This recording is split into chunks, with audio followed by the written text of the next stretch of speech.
BBC Bangla আপনাদের স্বাগত। আজ আপনাদের সাথে লন্ডন স্টুডিও থেকে আছি মানসী বড়ুয়া, আর ঢাকায় আমার সাথে থাকছেন আকবর হোসেন। বাংলাদেশের সর্বশেষ গুরুত্বপূর্ণ আপডেট সংবাদে আপনাকে স্বাগত। শুরুতেই সংবাদ শিরোনাম, পরে বিস্তারিত। প্রথমে জানাবো, হুমকির পর কূটনৈতিক এলাকায় নিরাপত্তা জোরদার, তদন্তে সিটিটিসি। ইমেলের মাধ্যমে রাজধানী ঢাকা অবস্থিত বিভিন্ন দূতাবাস ও সরকারি দপ্তরে হুমকির ঘটনায় পুরো কূটনৈতিক এলাকায় নিরাপত্তা জোরদার করা হয়েছে। সেই সঙ্গে বাড়িধারা গুলশানের বিভিন্ন দূতাবাসগুলোতে বিশেষ নজরদারির আওতায় আনা হয়েছে। এছাড়াও কূটনৈতিক পাড়ায় পোশাকধারীদের পাশাপাশি সাদা পোশাকে আইন শৃঙ্খলা রক্ষাকারী বাহিনীর সদস্যদেরও মোতায়েন করা হয়েছে। এরপর জানাবো, শারজিস আলমের বক্তব্য, বান্দরবনে দুর্নীতিগ্রস্ত কর্মকর্তাদের বদলির নীতি থেকে বেরিয়ে আসতে হবে। জাতীয় নাগরিক পার্টি এনসিপির উত্তরাঞ্চলের মুখ্য সংগঠক শারজিস আলম বলেছেন, পার্বত্য অঞ্চলে জনগণের জীবনমান উন্নয়নে সরকারকে দুর্নীতিগ্রস্ত কর্মকর্তাদের বদলি করার নীতি থেকে বেরিয়ে আসতে হবে। সব এলাকায় সৎ ও নিষ্ঠাবান কর্মকর্তাদের পদায়নের মাধ্যমে জনগণের সেবা নিশ্চিত করতে হবে।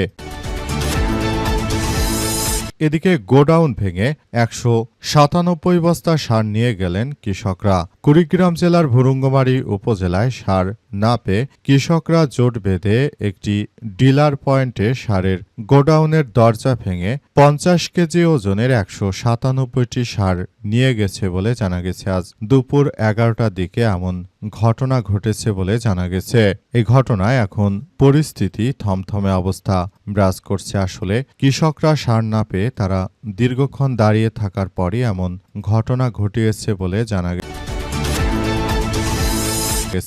এবারে জানাবো, কুড়িগ্রামে লুটের পর ৫৮ বস্তা সার উদ্ধার। কুড়িগ্রামের ভুরুঙ্গমারীতে ডিলারের গোদাম থেকে সার নিয়ে যাওয়ার পর ৫৮ বস্তা সার উদ্ধার করা হয়েছে। কৃষি বিভাগের হিসাব অনুযায়ী গুদামে ৩৪২ বস্তা সার ছিল। এর মধ্যে ২০২ বস্তা ইউরিয়া এবং ২৩ বস্তা পটাশ নিয়ে যান ক্ষুদ্র কৃষকরা। পরে স্থানীয় বিএনপি নেতাকর্মী ও প্রশাসনের সহযোগিতায় ৫৮ বস্তা সার উদ্ধার করা হয়েছে। বাকি সার উদ্ধারের চেষ্টা চলছে বলে জানা গেছে।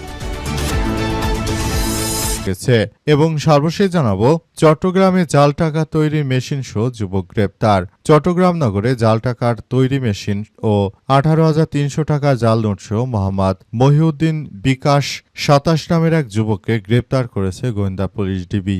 আজ চট্টগ্রামে মেট্রোপলিটন পুলিশের পক্ষ থেকে উক্ত ব্যক্তিকে আটক করার বিষয়টি নিশ্চিত করা হয়েছে। জানা গেছে, উক্ত ব্যক্তি তিনি মূলত এই চক্রের সঙ্গে বিভিন্ন সময় থেকেই জড়িত রয়েছেন। জাল টাকা ছাপিয়ে তারপর তারা এত কিছু করেছে বলে জানা গেছে। প্রিয় দর্শক, এতক্ষণ শুনছিলেন সংবাদ শিরোনাম, এবারে বিস্তারিত। তবে তার আগে বন্ধুরা, অনুরোধ থাকবে এই সংবাদটিতে একটি লাইক দিন।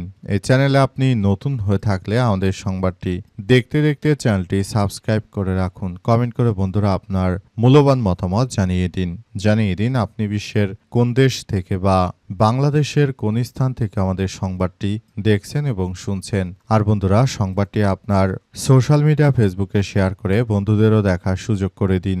গাজা যুদ্ধে আপনি যদি নিরীহ ফিলিস্তিনিদের ভালোবেসে থাকেন, কমেন্ট বক্সে কমেন্ট করে পুরো বিশ্ববাসীকে আমাদের এই তাজা আপডেটটি দেখার সুযোগ করে দিন।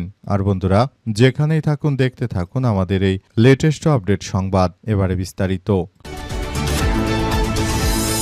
হুমকির পর কূটনৈতিক এলাকায় নিরাপত্তা জোরদার, তদন্তে সিটিটিসি। ইমেলের মাধ্যমে রাজধানী ঢাকা অবস্থিত বিভিন্ন দূতাবাস ও সরকারি দপ্তরে হুমকির ঘটনায় পুরো কূটনৈতিক এলাকায় নিরাপত্তা জোরদার করা হয়েছে। বাংলাদেশের যে বিভিন্ন কাউন্সিলেটর রয়েছে সেসব জায়গাগুলোতে মূলত এমন হুমকি দেয়া হয়েছে। এই হুমকির পরই আসলে নতুন করে দেশের মধ্যে অনিরাপত্তা দেখতে পাওয়া গেছে। এই ঘটনার পরই আসলে নতুন করে দেশের মধ্যে যে ভয়াবহ এক বিপর্যয়কর পরিস্থিতির সৃষ্টি হচ্ছে, আসলে সেখানে আমরা দেখতে পাচ্ছি সবকিছু ভিন্ন দিকে চলে যাচ্ছে। অবস্থার মধ্য দিয়ে চলতে থাকলে আসলে নতুন করে আবারও দেশের মধ্যে এক ভয়াবহ বিপর্যয়কর পরিস্থিতির সৃষ্টি হবে, আর সেখান থেকে আসলে বেরিয়ে আসা কষ্ট। তাই এই ধরনের হুমকি থামকি থেকে বাঁচার জন্য আসলে কনসুলেটগুলোতে অতিরিক্ত প্রশাসনের সদস্যদেরকে নিয়োগ দেওয়া হয়েছে। সেখানে দেখা যাচ্ছে বিভিন্ন ইমেলের দপ্তর থেকে বাংলাদেশকে অস্থিতিশীল করার জন্য একটি চক্র তারা নানাভাবে ভাবে আসলে এই হুমকি ধামকিগুলো দিচ্ছিল। এ কারণে একটি অনিরাপত্তামূলক পরিবেশ তৈরি হয়। এরপরই পুলিশের সদস্যরা সেখানে অতিরিক্ত পুলিশ সদস্যদের মোতায়েন করার বিষয়টি জানা গেছে এবং পুরো এলাকায় একদম ঘিরে ফেলা হয়েছে, যাতে করে কোনো কনস্যুলেট কর্মকর্তাদের উপরে কোনো ধরনের কোনো আক্রমণ করা না হয়। সেই বিষয়টি আসলে সবাইকে খুবই গুরুত্ব দিয়ে দেখতে হবে।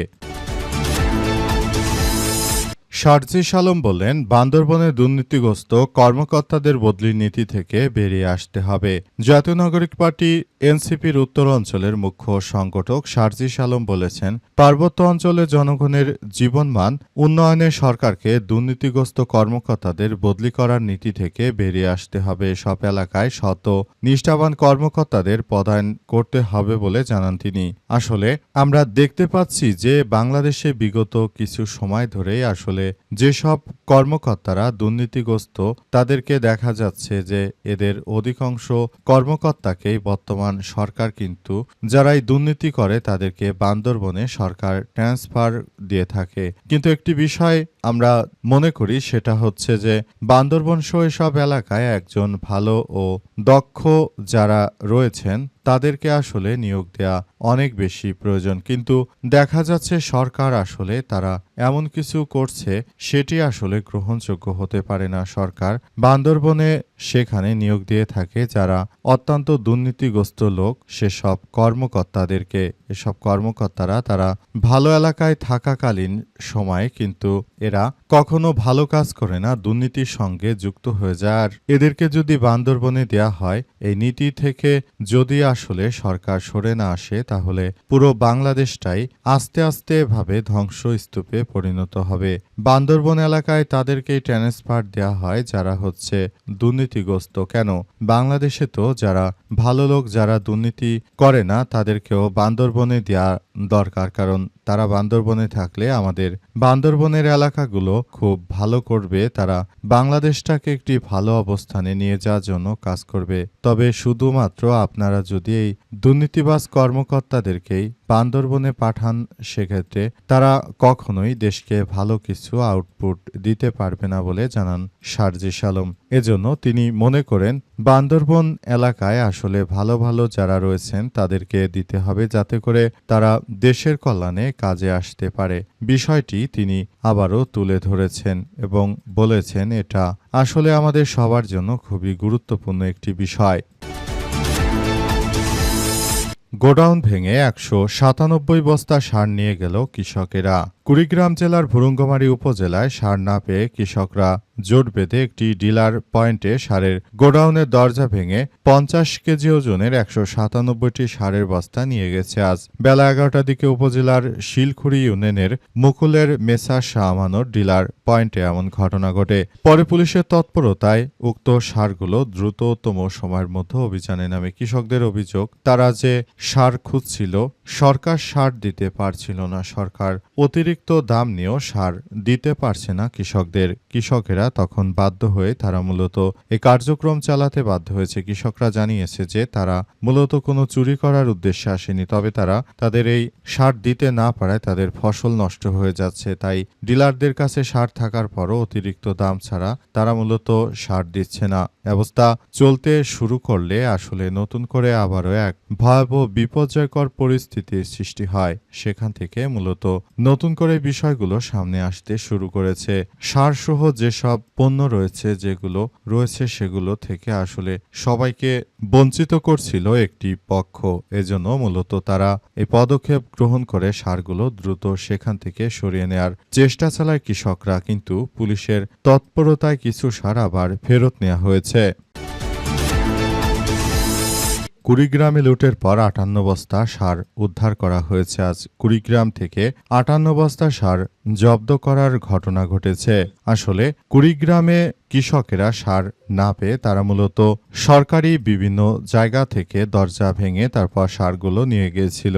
এই ঘটনার পরই বিএনপি নেতাকর্মী এবং পুলিশের সদস্যরা তারা প্রচেষ্টা চালিয়ে তারপর উক্ত ১৮ বস্তা সার উদ্ধার করেছে। আর সার লুটপাট হয়েছে অন্তত ১৯৭ বস্তা বলে জানা গেছে। 50 কেজির বস্তা করে উক্ত সার 197 বস্তা আসলে সেখানে লুটপাট করার ঘটনা ঘটেছে। এই ঘটনায় এখন উক্ত এলাকায় পরিস্থিতি থমথমে অবস্থায় বিরাজ করছে। অনেকেই বলাবলি করছে যে এই ধরনের ঘটনাগুলো আসলে কোনোভাবেই গ্রহণযোগ্য হতে পারে না। দেশের অভ্যন্তরে যে ধরনের ঘটনাগুলো ঘটেছে সেটা আসলে সবার জন্য খুবই এক গুরুত্বপূর্ণ বিষয় হিসেবে দাঁড়িয়েছে। দেশে কৃষকেরা সার না পেয়ে তারপর বিএনপির এই নেতাকর্মীদের কারণেই মূলত দেশজুড়ে এই ধরনের ঘটনাগুলো ঘটছে। এখান থেকে আসলে আমাদেরকে বেরিয়ে আসতে হবে বলে এমন কথা শোনা যাচ্ছে।